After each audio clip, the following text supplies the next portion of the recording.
He was a smooth and graceful presence in the NBA. During his 12 seasons with the San Antonio Spurs, he was one of the most awesome scoring machines in operation, winning 4 scoring titles in his career.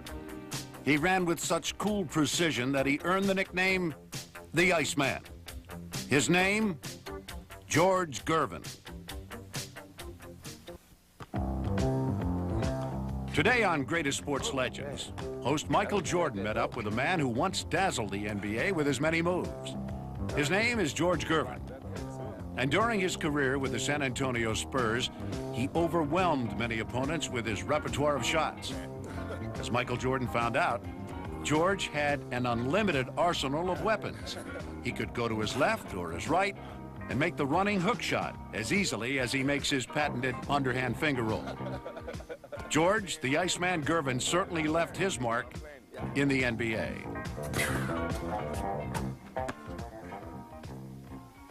George, how did you develop such a great shooting touch?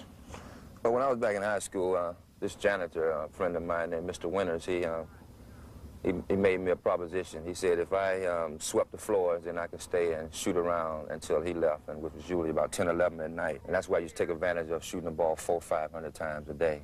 And I think that what really makes me what I was in the past, in the pros, with having that opportunity to practice and getting everything down patented. George Gervin, the Iceman. Throughout his career, George was a dominant player, burning his opponents with his sizzling moves and unstoppable shots. He was a creative force, averaging 26 points a game per season, while displaying tremendous body control, fluid moves, and an uncanny knack for finding a path to the basket. At 6 feet 8 inches, George was one of the best guards of his time, winning 4 scoring titles. In addition, he was selected to 12 consecutive All-Star teams. George was, without a doubt, one of the greatest players in NBA history. But it all started for George at Eastern Michigan University, where George played shooting forward. He did not, however, have a typical college career. George, we realized that you attended Eastern Michigan for 2 years. What made you decide to leave? What were the circumstances for you leaving? Well, you know, the reason why is that we was in NCAA in Indiana, and we played in a tournament, and we played a team that was kind of, you know, playing us well, and I got a little frustrated. You know, the game got a little rough, and I got a little frustrated, and I punched this guy named 𝐀𝐫𝐭𝐒𝐜𝐢𝐞𝐳𝐜, and I knocked him out, and they put me out the game. So after that, I was on my own. You know, I couldn't go back to school. I didn't have no opportunity to play basketball for anyone, so I had to do something else. So that one punch got you kicked out of the university? Yeah, that one punch really was education for me. You know, it really showed me how you can't get frustrated and lose your head, because when you lose your head, you may do anything or say anything. And I guess I really learned a lot from that, and it helped me be more patient and understanding of, you know, what life is really all about. In 1973, George began his pro career when he was signed as a forward by the Virginia Squires of the ABA. Then, in 1974, he was traded to the San Antonio Spurs. George's arrival pushed home attendance up and created immediate excitement. He continued to play the forward position as he grew into the Spurs system. In 1976, the Spurs merged with the NBA, giving George national exposure. But that very same year, Spurs coach Doug Moe made a major change when he moved George from the forward to the guard position. As a guard, George Gervin instantly became a dominant player. I think that changed my whole life. But since, you know, I was a big guard, and I had advantage over a lot of the smaller guards, because at that time it wasn't any real big guards, so a lot of forwards had to check me. So anytime forward had to check me, we had mostly like a mismatch. You know, from my quickness and being able to shoot the ball. So I think being, you know, the big guard in the league at that time, you know, really motivated me to, you know, keep excelling and wanting to win that scoring title. By the 1977-78 season, George had established himself as a premier guard in the NBA. With his near-perfect outside shooting touch and his ability to go one-on-one, George was nearly unstoppable. George's 27-point scoring average enabled the Spurs to win the Central Division and a playoff berth in just their second year as an NBA team. But the highlight of the season had to be George's quest for a scoring title. In the last game of the season, George needed 59 points to beat out David Thompson for the honor. In a display of incredible determination, George went all out, scoring seemingly at will. By game's end, George had done it. He had scored 63 points and won his first scoring title. It was just the beginning for the Iceman.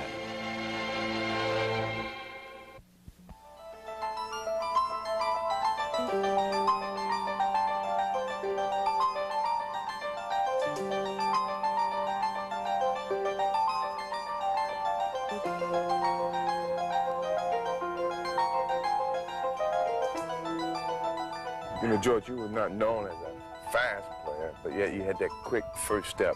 Is that something that you utilized to beat the defender? Yeah, of course, man. You know, having that first step gave me an opportunity to really get all my shots off.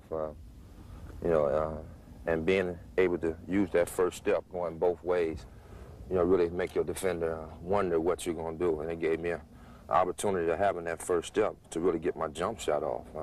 I think that helped my jumper a great deal.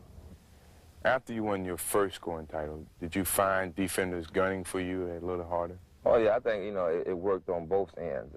It made me work harder offensively, and it made the defender really try to, you know, stop me. So that's where the competition came in, and I think that what motivated me to want to keep scoring because so many guys was trying to stop me. Despite the determined efforts of opposing defenders, George Gervin continued to roll through the NBA. In the 1978-79 season, he enjoyed his best year yet. His scoring average soared to 30 points per game, good enough for George to capture his second scoring title in as many years. Clearly, one of the game's most popular players, George was the top vote-getter for that year's All-Star game. Playing for a team that averaged 119 points per game, the Iceman became the first guard to win the scoring title 2 consecutive years.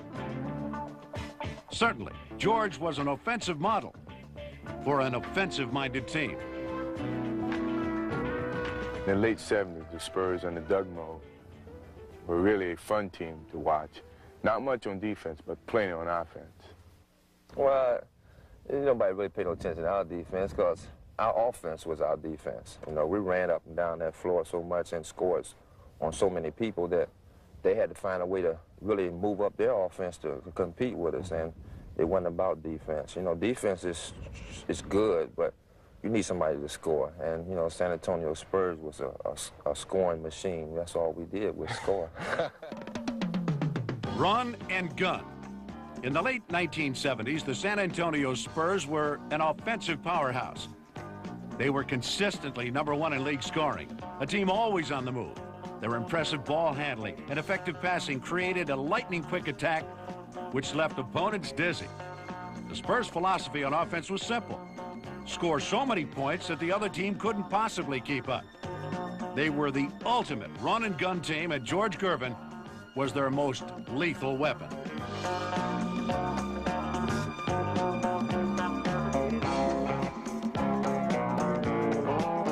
In the 1978-79 season, the Spurs' high-speed chases led to another Central Division first-place finish. In the playoffs, they progressed further than ever before. They met the defending champion Washington Bullets in the Eastern Conference Finals. George Gervin's 26-point average made him a dominant factor in this series. His efforts helped San Antonio build a 3-games-to-1 advantage. The series went the full 7 games. And in the deciding contest, George scored an amazing 42 points. Despite his performance, the Spurs lost the series to the Bullets. You know, Washington Bullets back at that time was, you know, tough. And I think they went on that year and won the championship. It was just something that we couldn't get over. You know, we had the advantage, and I think we took them for granted because we was up 3-1, and you can't take anybody for granted in basketball. It's never over to the fat lady sing, and that's what their theory was, and that's what they wanted with. That same year, you were the top vote getter for the NBA All-Star game. Certainly the public recognized you as a winner. Well, you know, that was a great thrill for me when the fans voted me as such. And, I think that meant a lot for me, and that carried me a long way. And I guess that instilled in me to continue what I was doing, and that's, you know, with playing with all my heart. You know, I love the game with all my heart, and it meant something to me. So that's how I played it, like I loved it.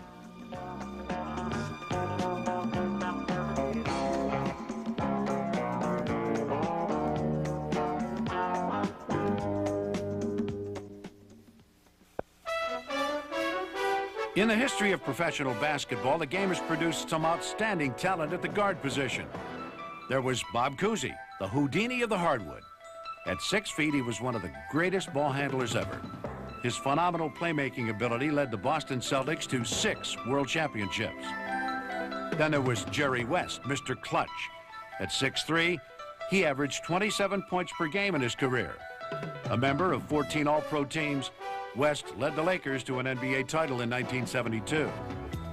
Next was Oscar Robertson, the Big O. At 6'5", Oscar had many assets for a guard.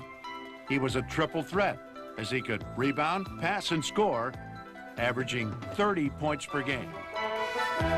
But in the mid-70s, one guard emerged to change the position forever. George Gervin had a unique blend of assets. He was a towering 6 feet 8 inches tall and created havoc for opponents.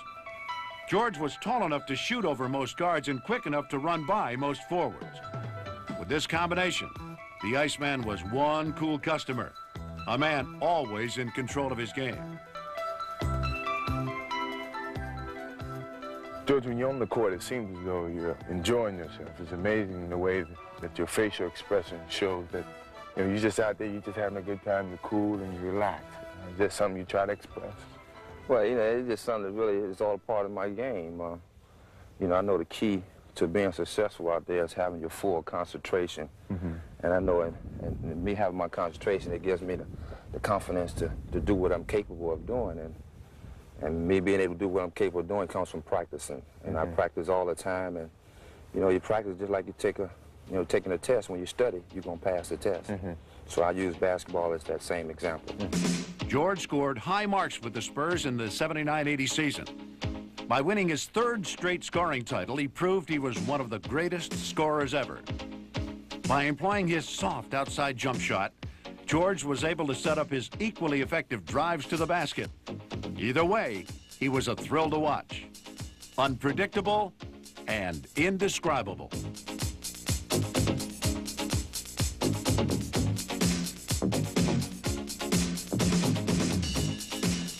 There was little doubt George was a pivotal component to the Spurs' attack. As team captain, he was their floor leader, setting up strategy and helping out his teammates when game pressure demanded he come up with that little bit extra. At the end of a game, when it's crunch time, you're proven to be one of the best clutch players in the league. What is your mental attitude at that time? Well, I guess, you know, it really on how the conditions of the game are. Is it up to me to take the last shot, or is it up to me to make the last play? You know, because the bottom line is when you're trying to win, you want to get the guy that got the best shot, the ball. And I guess I really believed in that. And sometimes I could have took the last shot, but I felt another guy had a better shot, and I gave the ball up because I feel the game is played like that. George's unselfish attitude fit in with new coach Stan Albeck's defensive strategy in the 1980-81 season. Gone was the freewheeling run-and-gun style. The Spurs were now geared toward defense and physical play. Yet San Antonio knew that they needed to score points to win, and the Iceman was happy to oblige.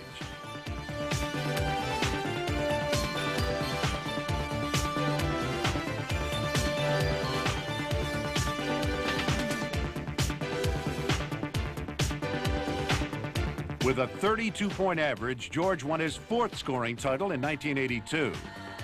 George now owned more scoring titles than anyone but Wilt Chamberlain.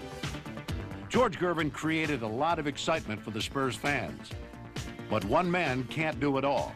And although the Spurs came close several times during George's career, they never found the ingredients needed to attain the most coveted award in basketball, an NBA title. But it just wasn't in our destiny. That's the only answer I can come up with. we did all the things it takes to get there, but you know, once you get there, you got to do something special. And I don't think we did the special things to win it all. Well, the San Antonio fans really supported the Spurs, especially you, the Iceman. It seems though that you and the fans really had a great relationship. Well, yes, I did kind of have a special relationship with the fans, and it grew over the years. You know, I was there 12 years, and I came there as a 19-year-old kid, so I was hungry, but I was always willing to learn. So we just got along very well. They supported me every year, and you know, once you see somebody for a long time, you kind of get used to them.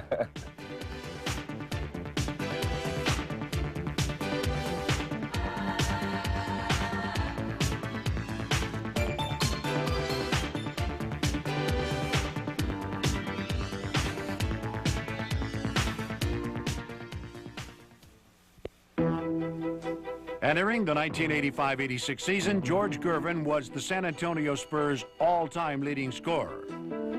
His unflagging determination made him invaluable to his team. The fans had grown to love the Iceman and his thrilling exhibitions. On October 24th, 1985, George Gervin and his fans were shocked to learn that the Iceman had been traded to the Chicago Bulls. George, what was it like leaving the Spurs where you played so many years for them?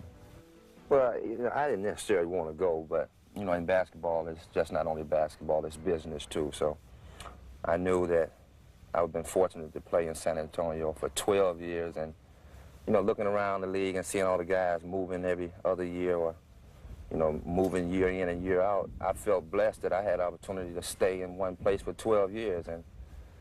And in that situation, I just had to understand that it was time for me to go. So I elected to come down there where another superstar was within yourself and enjoy the opportunity I had playing with you.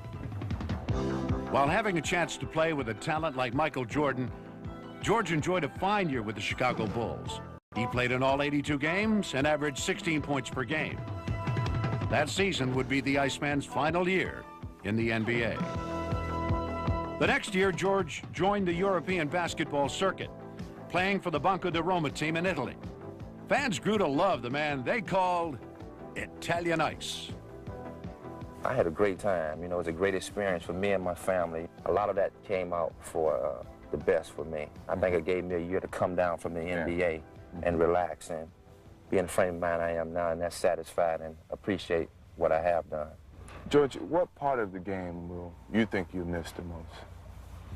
I guess really the most part is just being around the guys and living that life. The game itself, you know, it's something special gonna always be in my heart. I guess when you was as successful as I was individually, you can't walk away from it and don't have to look back. George, I want to thank you for coming to La Casa and sharing with us your career, and I think that everyone's going to appreciate what you have set for the NBA and the path that you have set for the NBA. Thanks again. Hey, thank you, Michael Jordan. You're definitely one of my best. All right. George Gervin, one of the most electrifying players in NBA history. His list of achievements includes 4 scoring titles, a 26-point-per-game scoring average, and a dozen All-Star appearances. George Gervin, the Iceman.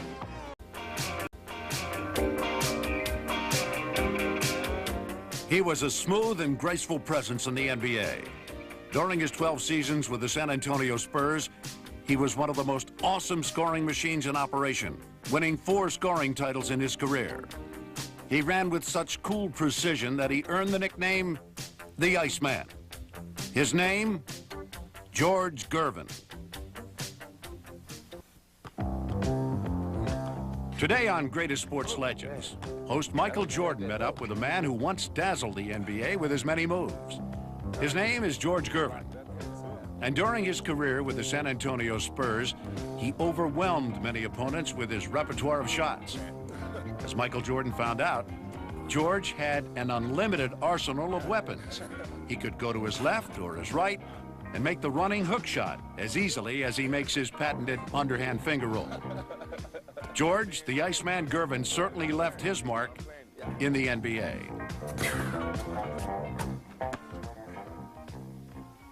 George, how did you develop such a great shooting touch?